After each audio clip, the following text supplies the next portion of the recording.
मुल्क में साल 2026 जो पहिरियों सिज उम्मीदनि ऐं ख्वाबनि सां उभरी वियो।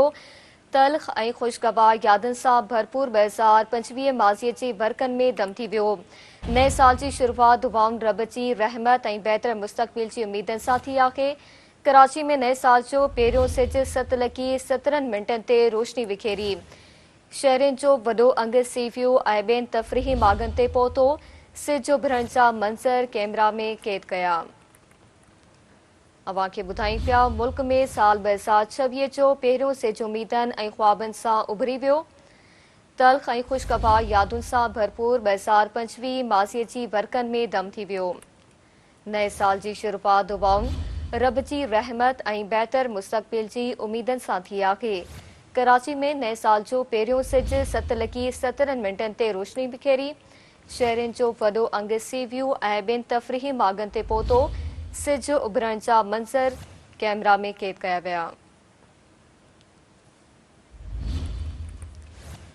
मुल्क में साल 2026 जो पहिरियों सिज उम्मीदनि ऐं ख्वाबनि सां उभरी वियो। तल्ख़ ऐं ख़ुशगवार यादुनि सां भरपूर 2025 माज़ी जे बरक़नि में दम थी वियो। नए साल जी शुरूआत दुआउनि रब जी रहमत ऐं बहितर मुस्तक़बिल जी उम्मीदनि सां थी आहे। कराची में नए साल जो पहिरियों सिज 7:17 ते रोशनी बिखेरी। शहरनि जो वॾो अंगु सी वियो ऐं ॿियनि तफ़रीही माॻनि ते पहुतो। सिज उभरण जा मंज़र कैमरा में क़ैद कया। अवां खे ॿुधायूं पिया मुल्क में साल 2026 जो पहिरियों सिज उम्मीदनि ऐं ख्वाबनि सां उभरी वियो। तफ़सील मलकंदासीं Sindh TV news reporter Mir Zulfiqar Khan. जी मीर सुल्फ़कार, आगाह कजो।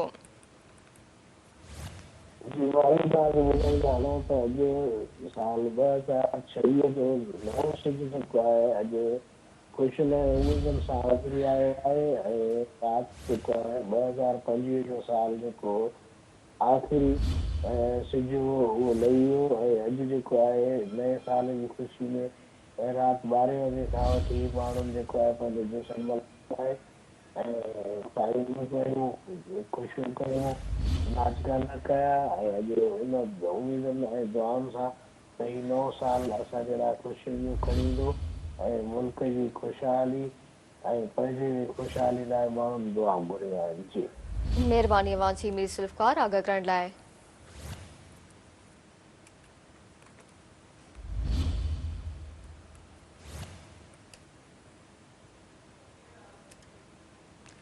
मुल्क में साल 2026 जो पहिरियों सिज उम्मीदनि ऐं ख्वाबनि सां उभरी वियो। तल्ख़ ऐं ख़ुशगवार यादुनि सां भरपूर 2025 माज़ी जे बरक़नि में दम थी वियो।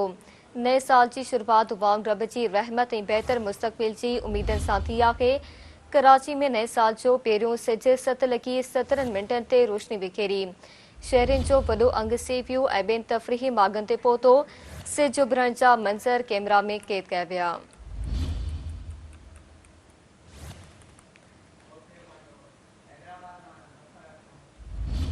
हैदराबाद मां तफ़सील मलकंदासीं ज़फ़र हकड़ो खान। जी ज़फ़र, आगाह कजो अवां वटि कहिड़ा अपडेट्स आहिनि? जी बिल्कुलु साल 2025 ख़तमु थियण खां पोइ साल 2026 जो सिज सुबुह सां अॼु निकितो ऐं काफ़ी माण्हुनि जेके मुख़्तलिफ़ सिविल सोसाइटी सां तालुक़ु रखंदड़ मुख़्तलिफ़ सियासी समाजी माण्हुनि पंहिंजे घरनि जे छतुनि ते या सिंधू दरिया जे किनारे ते वञी नए सिज जी आजियां कई ऐं नए सिज जे उभरण सां माण्हुनि तमामु घणियूं उमेदूं ज़ाहिर कयूं आहिनि त जेको आहे सो साल 2026 सिंध जे लाइ या सिंधी माण्हुनि जे लाइ सुठो साबित थींदो। पर उन में जेके माण्हू आहिनि उन्हनि तमामु घणियूं सॼी राति ख़ुशियूं बि मल्हायूं हुयूं। पर सुबुह जो जीअं ई नओं सिज उभरियो त माण्हुनि जा अक्सर जेके माण्हू हुया पंहिंजे घरनि जी छतुनि ते ऐं मुख़्तलिफ़ इलाइक़नि में रोडनि रस्तनि ते ॿाहिरि बि सिज जो इंतज़ारु कंदा रहिया ऐं सिज जीअं नओं निकितो उन्हनि ख़ुशियूं मल्हायूं आहिनि। केतिरनि ई माण्हुनि दुआऊं बि घुरियूं आहिनि त हीउ जेको 2026 जो सिज आहे उहो बहितर खां बहितर थिए सिंध जे लाइ, सिंधी माण्हुनि जे लाइ, मुल्क जे लाइ। ऐं उन हवाले सां हिन वक़्तु जेको बाक़ी त जेका रोज़मर्रा जी वहिंवार हूंदी आहे उहो रोज़मर्रा जीअं माण्हुनि पंहिंजो कारोबार, पंहिंजा धंधा दारियूं, पंहिंजी ड्यूटियूं ऐं पंहिंजनि नौकरियुनि ते रवाना थी विया आहिनि। अॼु जेको आहे सो ऑफिशियली जेके स्कूल आहिनि उहे बि खुलिया आहिनि, यूनिवर्सिटियूं बि खुलियूं, पर अॼु साल जो पहिरियों ॾींहुं हुजण जे करे ॿार स्कूल वञी न सघिया आहिनि ऐं उन्हनि जेको आहे सो सॼी राति जेको गुज़िरियल साल जी पुॼाणी थी उन ते जशन मल्हाया विया। मुख़्तलिफ़ शहर जे इलाइक़नि में तक़रीबूं थियूं, माण्हुनि जेको आहे सो सॼी राति मचनि ते वेही कचहरियूं कयूं ऐं सुबुह जो अॼु 2026 जे हवाले सां माण्हुनि उमेद भरियो हिन साल खे जेको आहे सो करार ॾिनो आहे त हिन साल में बहितरी थी सघे थी। जी ठीक आहे, महिरबानी अवां जी सफ़र हिकिड़ो आगाह करण लाइ। जी नाज़रीन, अवां खे ॿुधायूं पिया मुल्क में साल 2026 जो पहिरियों सिज उमीदनि ऐं ख्वाबनि सां उभरी पियो। तल्ख़ ऐं ख़ुशगवार यादुनि सां भरपूर 2025 माज़ीअ जी वर्कनि में दम थी वियो। नए साल जी शुरूआत दुआउनि रब जी रहमत ऐं बहितर मुस्तक़बिल जी उमीदनि सां थी आहे। अवां खे ॿुधायूं त कराची में नए साल जो पहिरियों सिज 7:17 ते रोशनी बिखेरी। शहरनि जो वॾो अंग सी व्यू ऐं ॿियनि तफ़रीही मार्गनि ते पहुतो। सिज उभरण जा मंज़र कैमरा में क़ैद कया विया।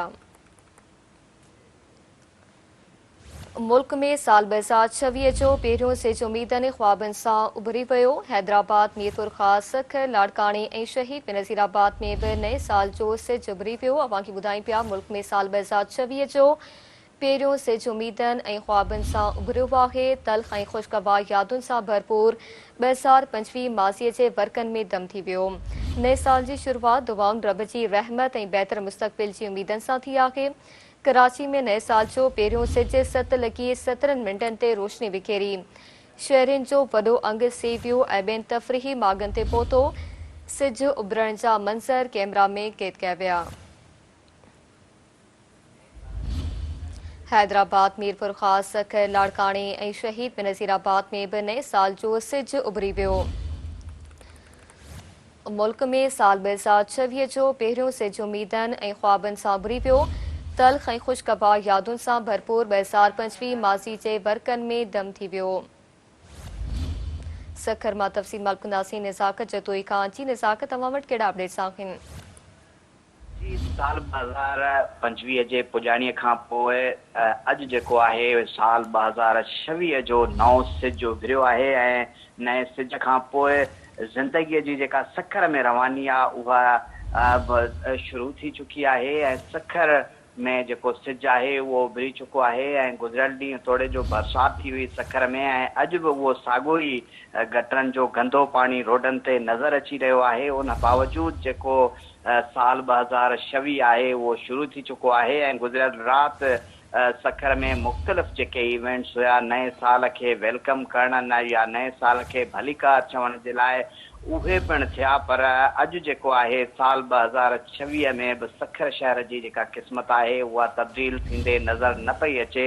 अॼु पहिरें ॾींहं ई सखर जे अक्सर इलाइक़नि में मींहं जो पाणी बीठल आहे ऐं अक्सर इलाइक़नि में हिन वक़्तु बि पाणीअ जे खोट जा मसइला जेके आहिनि उहे हली रहिया आहिनि ऐं 2026 जे पहिरें ॾींहं ई सखर शहर में जेके सूरताल आहे उहा एतिरी बहितर नाहे ऐं साल 2025 तोड़े जो हाणे माज़ीअ जो किसो बणिजी वियो आहे। पर सखर शहर जी जेका सूरताल आहे उहा 25 खां मुख़्तलिफ़ नाहे ऐं सखर शहर अॼु बि जेको आहे पंहिंजे सूरतहाल ते मातम कंदे नज़र अची रहियो आहे। सखर शहर में अॼु जी जेका ताज़ी सूरताल आहे उहा इहा आहे त 2026 जे पहिरें ॾींहं ई सखर शहर जे अक्सर इलाइक़नि मां जेको गुज़िरियल ॾींहुं बरसाति थी हुई उनजो पाणी निकाल नाहे थी सघियो ऐं समूरी इंतिज़ामिया करण में मसरूफ़ हुई। न सिर्फ़ इहो पर आम शहरियुनि खे हिन रिलीफ ॾियण बजाए हू सिर्फ़ु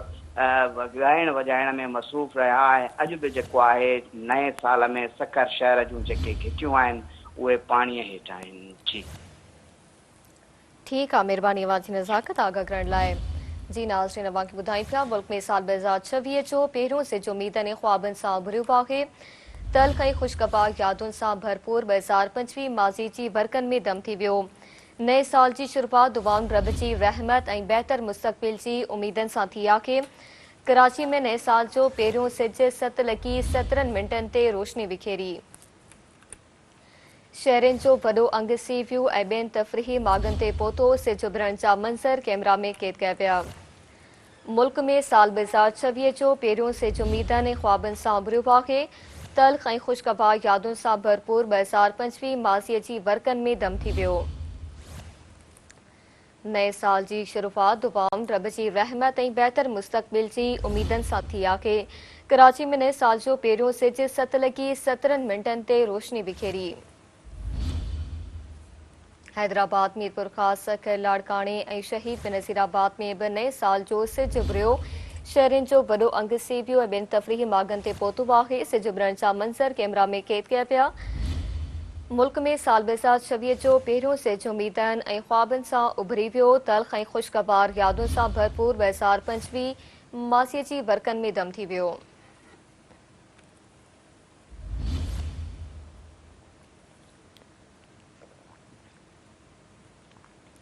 नए साल जी शुरूआत दुआउनि रब जी रहमत ऐं बहितर मुस्तक़बिल जी उमीदनि सां थी आहे।